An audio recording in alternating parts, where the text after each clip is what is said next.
He was a father of three, a soldier admired by his peers, and a man friends described as unshakable. But in September 2024, Matthew Johnson vanished without a word. No goodbye, no sign of where he had gone. And the truth that would later emerge was darker than anyone imagined. Welcome back, friends. In this episode, we dive into the chilling case of Jennifer Gledhill, a wife, a mother, and ultimately the accused in her husband's disappearance and death. On the surface, the Johnson-Gledhill family looked picture perfect. They lived in a quiet Utah neighborhood.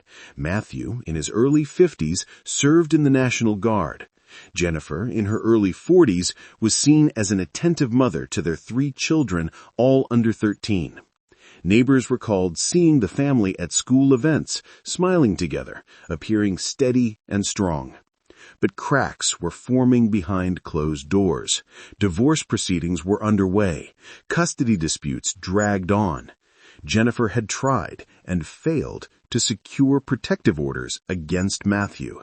The strain on their marriage was obvious to those close to them, but no one expected what came next. Because as September unfolded, the conflict inside the home tipped past the point of no return. And within days, a respected father and soldier would vanish, leaving investigators to unravel a mystery that revealed betrayal, desperation, and murder. Matthew Johnson's disappearance began with silence. He wasn't answering his phone. He didn't report for duty with the National Guard, and he wasn't present for his children. For a man as reliable as Matthew, these absences were completely out of character. On September 23, 2024, that silence pushed family and friends to act. A 911 call was made, reporting him missing. The dispatcher's log noted key details: male, early 50s, last contact 2 days ago, possible domestic dispute, vehicle unaccounted for. Officers arrived at the Cottonwood Heights home later that day. Jennifer greeted them at the door. She explained that Matthew had stormed out after an argument and hadn't returned. Her calm, composed demeanor struck officers as unusual. Most spouses in such situations show panic, but Jennifer appeared collected, even rehearsed. A quick sweep of the house raised suspicions immediately. Matthew's wallet, keys, and personal belongings were still inside. These weren't the signs of a man who had chosen to leave. The bedroom told an even stranger story. A sharp smell of bleach filled the air. The mattress was missing. Jennifer said it had been thrown out recently, but her explanation seemed hollow. Detectives knew that disposing of a mattress without replacement was highly unusual. On the carpet beneath the bed frame, officers found odd discoloration. The fibers looked scrubbed and frayed, as if someone had tried desperately to clean them. Later forensic testing would reveal human blood deep in the material. As investigators canvassed the neighborhood, another discovery surfaced: Matthew's truck. It wasn't parked in the driveway or at his workplace. Instead, it was abandoned in a nearby neighborhood. To detectives, it looked staged, as though someone wanted to suggest he had driven away. Early theories were explored. Could Matthew have left voluntarily, overwhelmed by divorce stress? Could his military background have played a role, perhaps trauma or secret plans? But every person who knew him pushed back. Friends, family, and guardsmen alike said the same thing. Matt would never walk away from his kids. Piece by piece, the small clues painted a disturbing picture. A missing mattress, a house scrubbed with bleach, a truck abandoned to mislead, and a wife whose answers never seemed to match the facts. For investigators, it was no longer a missing persons case. It was the opening chapter of a murder investigation. Who was Matthew Johnson, the man at the center of this mystery? To the community, he was more than just another neighbor. He was the dependable figure people counted on, the steady presence who earned quiet respect. As a member of the National Guard, Matthew built a reputation for reliability. His fellow guardsmen described him as disciplined and level-headed, the kind of man who didn't crack under pressure. He wasn't one to seek the spotlight, but his consistency made him a role model among peers. In his neighborhood, Matthew's image was equally strong. Parents remembered him showing up at school games and cheering for his kids with quiet pride. He was often seen in the yard, playing with his 3 children, or helping a neighbor without being asked. People said he carried himself with dignity, but he was approachable, someone you could strike up a conversation with at the grocery store or on the sidelines. Publicly, Matthew looked like he had everything together, but in private, the stress of divorce and custody disputes weighed heavily. Friends noticed the toll it took on him. One recalled Matthew saying, "I just want this to be done. I'm tired of fighting." Even then, he made it clear his focus remained on his kids. Before he became the focus of a murder case, Matthew Johnson was simply a man shaped by his roots and the people he loved. He grew up in a family that valued discipline, hard work, and loyalty. Friends from childhood remembered him as the kid who always shared, who stuck up for classmates when others picked on them. Even as a boy, Matthew carried himself with quiet confidence, not loud but steady, always dependable. As he grew older, that steadiness translated into service. Joining the National Guard wasn't just a career choice, it was part of who he was. He wanted to stand for something larger than himself, to be of use when his community and country needed him. His fellow soldiers described him as the man you could count on in a crisis, the one who stayed calm when everyone else was losing their heads. But Matthew's identity was not only in his uniform. At home, he was a devoted father. His 3 children were his pride and joy. Neighbors often saw him in the yard, tossing a football, grilling on weekends, or helping with school projects. He never let his military duties stop him from being present, rushing home from drill weekends to catch bedtime or sitting through long school recitals just to see his kids smile. His daily joys were simple.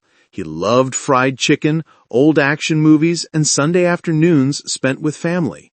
He didn't crave status symbols. What mattered to him was laughter at the dinner table and being there for those he loved. That's why his disappearance was so devastating. Matthew wasn't just a missing person. He was a father who had built his world around his children, a soldier respected by his peers, and a friend who always showed up when needed. When his life was cut short, the world didn't just lose a guardsman, it lost a protector, a father, and a man whose absence would echo for years. As detectives dug deeper, one truth became unavoidable. Matthew Johnson hadn't simply walked away. Someone close to him knew more than they were saying. Naturally, suspicion turned first to Jennifer, his wife. She was the last person to see him alive, and her story had holes from the start. She insisted Matthew left after an argument, but couldn't explain why he had left behind his wallet, his keys, and nearly every possession he would need to function day to day. Her calm demeanor unsettled investigators. While others expected tears and panic, Jennifer was composed, almost too controlled. For seasoned detectives, that raised alarms. At first, police also explored whether someone outside the family could be responsible. Had Matthew's military service created enemies? Could a stranger have targeted him? Those theories quickly faded. There was no evidence of outside threats, no suspicious activity around his guard duties. Then, during interviews, a new name surfaced. A man Jennifer had grown close to during her failing marriage. At first, investigators treated him as background noise, just a detail in the divorce drama. But soon, he became central. When questioned, he revealed something explosive. According to him, Jennifer had confided a terrible secret. She told him Matthew wasn't missing at all. He was dead, and she was the one who had killed him. It was a revelation that would change the course of the investigation. When investigators looked closer at Jennifer's life, a motive began to take shape. First came the money. Days before Matthew disappeared, Jennifer sent a desperate message to her father. "I need $13,000 by Friday." He managed to send her $1,000, but detectives wondered what the rush was really about. Then came the discovery of a life insurance policy. Matthew carried coverage worth $500,000. The named beneficiary? Jennifer. If her husband died, she stood to gain $500,000. But money wasn't the only motive. Jennifer's relationship with her lover provided another. According to his account, Jennifer often painted herself as trapped, weighed down by Matthew, and longing for freedom. Divorce alone wouldn't give her that. Custody battles and financial struggles still loomed, but removing Matthew entirely, that could. Jennifer's own statements only deepened suspicions. She told some people Matthew had left to clear his head, but told others he was unpredictable, even dangerous. Detectives saw contradictions everywhere. When combined, the pieces told a disturbing story. A bitter divorce, financial pressure, a new romantic partner, and a lucrative insurance policy that could erase her money troubles overnight. To investigators, this wasn't the profile of a grieving wife. It was the portrait of someone with powerful reasons to want Matthew gone. Prosecutors would later piece together a chilling timeline of what they believe happened inside the Johnson-Gledhill home. Sometime between September 20th and 21st, Jennifer and Matthew argued bitterly. The fight centered on her affair, something Matthew had discovered and couldn't accept. Tensions flared, but what followed wasn't just another marital dispute. Investigators say that as Matthew slept, Jennifer retrieved a gun. In those quiet hours, she allegedly shot him in the head, ending his life instantly. But the act itself was only the beginning. Jennifer then turned to covering her tracks. Detectives later documented heavy bleach use throughout the bedroom. The mattress was removed altogether, and sections of carpet were scrubbed so hard the fibers frayed. Despite these efforts, blood traces remained hidden beneath. The next step was disposal. Investigators allege Jennifer placed Matthew's body in a rooftop cargo carrier, the kind attached to family vehicles for luggage. She loaded it into the van and drove into the night. Her phone's GPS would later confirm her route, lining up almost exactly with the account given by her lover. He said she admitted to burying Matthew in a shallow grave at a remote location. Jennifer didn't stop there. She deleted text messages, replaced household items, and, according to prosecutors, enlisted her parents, Thomas and Rosalie, to help clean up and hide evidence. It was an elaborate attempt at erasure, but even elaborate plans have flaws. One confession, one slip of trust, would undo it all. The investigation finally cracked open when detectives combined testimony with hard data. Jennifer's lover had told them everything. The shooting, the cleanup, the late-night drive with Matthew's body in a cargo carrier. At first it sounded like hearsay, but when investigators pulled Jennifer's phone records, they saw her GPS data tracing the exact route he had described. Suddenly, the puzzle pieces fit. The missing mattress, the bleach-soaked bedroom, the staged truck, the scrubbed carpet with blood beneath. All of it pointed to one conclusion. Matthew Johnson hadn't disappeared. He had been killed inside his own home. In October 2024, police moved quietly. Jennifer was arrested and charged with first-degree murder, multiple counts of obstruction of justice, abuse or desecration of a body, and witness tampering. Her parents, Thomas and Rosalie, were also arrested on obstruction charges. Prosecutors said they had knowingly helped their daughter cover up the crime. For neighbors, it was surreal. The woman they once waved to during school drop-off was now led away in handcuffs. What began as a missing persons case had transformed into one of Utah's most chilling no-body homicide prosecutions. When Jennifer Gledhill entered the courtroom, the weight of the charges was clear. She faced first-degree murder, obstruction, desecration of a body, and witness tampering. Her parents faced obstruction charges of their own. The defense strategy was simple. Without a body, there could be no proof of murder.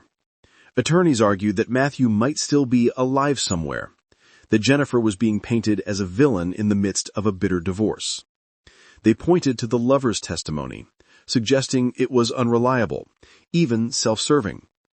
Prosecutors countered with a mountain of circumstantial evidence. They walked jurors through the bleach, the missing mattress, the scrubbed carpet, the GPS data, the staged vehicle, and the life insurance policy worth $500,000. They argued these weren't coincidences. They were the steps of a calculated killing. Meanwhile, outside the courtroom, another battle brewed. The life insurance company froze the policy, refusing to release funds while Jennifer stood accused. Judges would ultimately decide whether the money belonged to her, her children, or no one until a verdict was reached. For the community, the trial wasn't just about legal arguments. It was about justice for Matthew, a father, a soldier, and a man who never should have vanished. Matthew Johnson's story is more than a case file. He was a father, a soldier, and a man whose life was built on loyalty and service.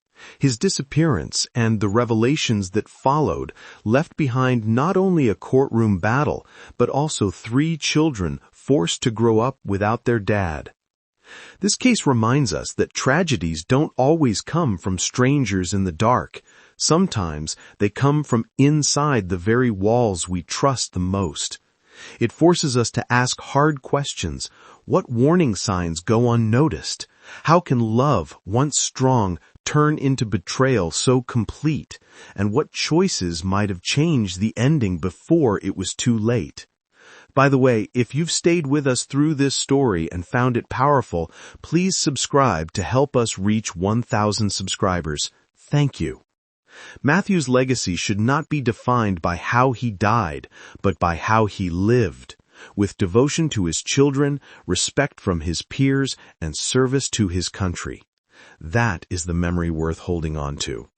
May we remember his story, learn from its tragedy, and honor the life he lived.